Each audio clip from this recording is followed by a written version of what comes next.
ज़रा सी लफ्ज़ पा भर करो। आज से हम लगाएंगे।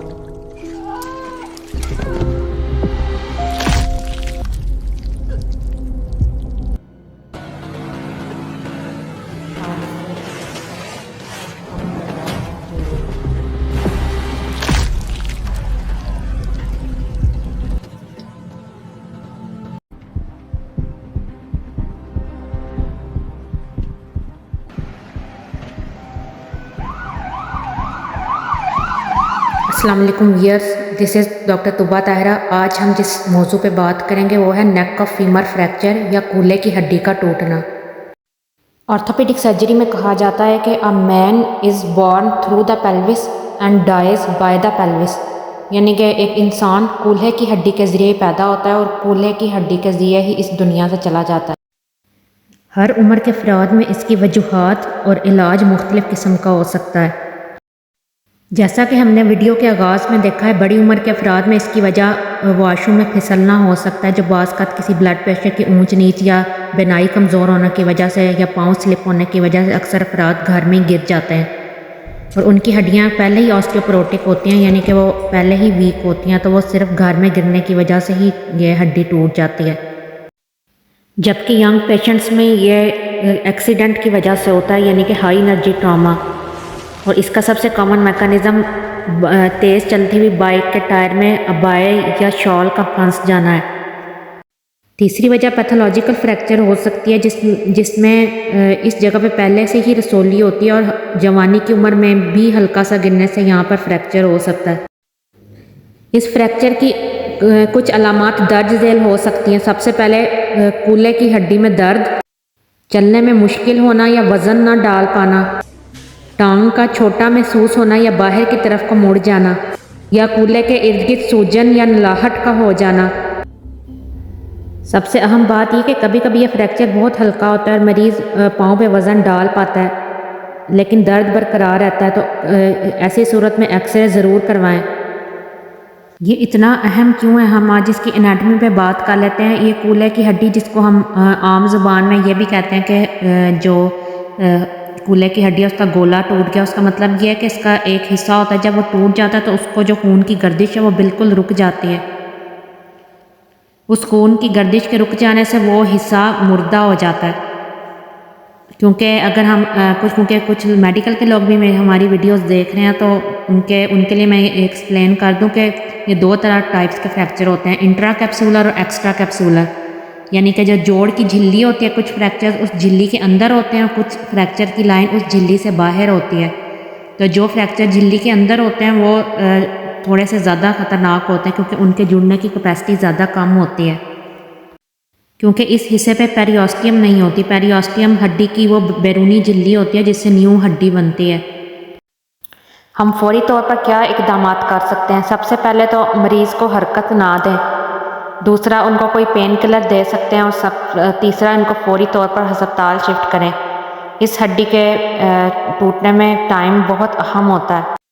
यहाँ पर मैं एक बहुत अहम पॉइंट बताने लगी हूँ। कोई भी मरीज़ हो, उसकी बेशक हड्डी टूटी हो, हमने उसको सबसे पहले जिस टेक्निक से अप्रोच करना होता है उसको ATLS कहते हैं। ये बात स्टूडेंट्स और मेडिकल प्रोफेशनल के लिए ख़ास तौर पे बहुत अहम है। हड्डी को देखने से पहले हमें मरीज़ की जान बचाना ज़रूरी होता है, तो हमने सबसे पहले उसकी सांस चेक करनी होती है। जो मेडिकल के प्रोफेशनल्स हैं वो अच्छी तरह जानते हैं, उसको एयरवे ब्रीदिंग और सर्कुलेशन कहते हैं। सबसे पहले हमने मरीज़ के ऊपर से इमीडिएट डेथ जो होती है उसका कॉज हटाना होता है। उसके बाद हम हड्डी की तरफ आते हैं और ज़रूरी एक्सरेज करवाते हैं। ज़रूरत के तहत जब मरीज़ स्टेबल हो जाता है तो एक्सरे के अलावा और भी इन्वेस्टिगेशन की ज़रूरत हो सकती है, जिसमें CT स्कैन या MRI होता है।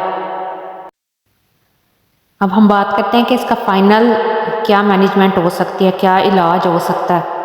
तो इसमें सबसे अहम सर्जरी ही है, क्योंकि ये जो गोला होता है इस पर हमारी पूरी जिस्म का वज़न इसके थ्रू ही टांग में ट्रांसफ़र होता है और हम वज़न डाल पाते हैं। तो जो जवान होते हैं उनके अंदर इस हड्डी को वापस अपनी जगह पे ले आने के बाद इसके जुड़ने के किसी हद तक चांस होते हैं।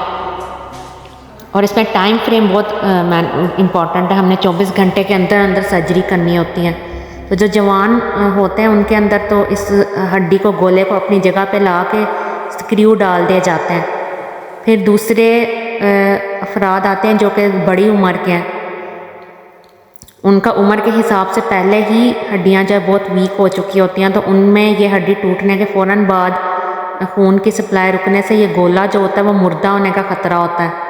तो बड़ी उम्र के अफराद में हमारे पास 3 तरीका इलाज होते हैं और वह तीनों जोड़ की तब्दीली की ही इकसाम होती हैं। सबसे पहले किस्म में हम आधा जोड़ तब्दील करते हैं जिसको हेमी आर्थोप्लास्टी कहते हैं।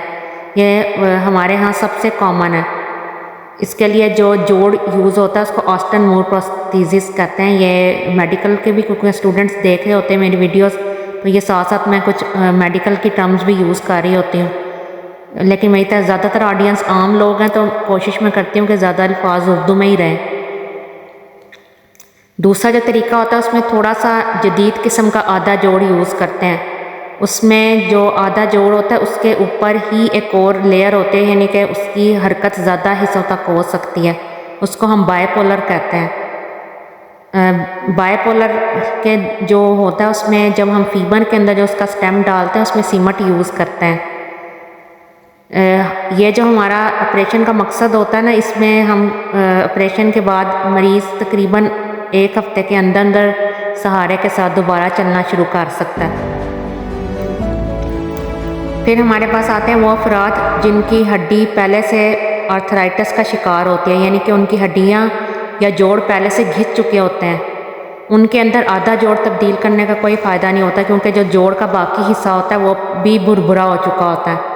तो उनके अंदर जो सबसे बेहतर तरीका इलाज होता है वो टोटल हिप रिप्लेसमेंट, यानी पूरे के पूरे जोड़ की तब्दीली होती है, जिसमें गोले के साथ साथ जोड़ का बाकी हिस्सा जिसको कप कहते हैं वो भी डाला जाता है। ये तो हो गया ऑपरेशन। ऑपरेशन के बाद जो सबसे इम्पोर्टेंट स्टेप है उसको पोस्ट ऑप रिहेबिलिटेशन कहते हैं। कि ऑपरेशन का मकसद, क्योंकि हमें मरीज़ को हरकत में लेके आना होता है, तो हम किस तरह आहिस्ता आहिस्ता मरीज़ को दोबारा चलने फिरने के काबिल कर सकते हैं, वो पूरा एक प्रोसेस होता है। उस पर फिर किसी दिन बात करेंगे। सबसे अहम सवाल जो मरीज़ों की तरफ से आता है कि अगर हम ऑपरेशन नहीं करवाते तो, क्योंकि अक्सर ये जो फ्रैक्चर्स होते हैं ये बड़ी उम्र के अफराद में होते हैं, वो पहले ही काफ़ी कमज़ोरी महसूस कर रहे होते हैं। तो ऑपरेशन से पहले हम कुछ चीज़ें देखते हैं कि मरीज़ ऑपरेशन के काबिल है कि नहीं, लेकिन इसमें जो बेहतर हाल होता है वो ऑपरेशन ही होता है, क्योंकि ऑपरेशन के बगैर जो मरीज़ है वो बिस्तर से लग जाता है और उसकी अपनी बहुत सी कॉम्प्लिकेशंस होते हैं, जिसमें बेड सोर्स हो सकते हैं, नमूनिया हो सकता है, और भी कई मसाइल हो सकते हैं जो बिस्तर से लग के हो सकते हैं। तो बेहतर हाल तो इसमें ऑपरेशन ही होता है, जिसमें अगर ऑपरेशन ठीक हो जाता है और उसके बाद प्रॉपर रिहेबिलिटेशन की जाती है तो मरीज़ बहुत जल्द दोबारा चलने फिरने के काबिल हो जाते हैं। और इसके साथ ही हम आज की वीडियो का इख्तिताम करते हैं इस दुआ के साथ कि अल्लाह ताला तमाम मरीज़ों को शिफाए कामिला अता फ़रमाए और हमें कभी किसी का मोहताज ना करे, और इस तरह की आजमाइश की सूरत में सही वक्त में सही फ़ैसला करने की तौफ़ीक अता फ़रमाए। आमीन सुम्मा आमीन।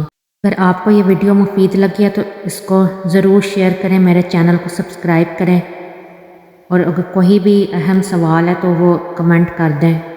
कोशिश करूँगी कि सबके जवाब दिए जाएं। This is doctor Tuba Tahira, orthopaedist profundus, signing off. अगली वीडियो तक के लिए अल्लाह हाफिज़।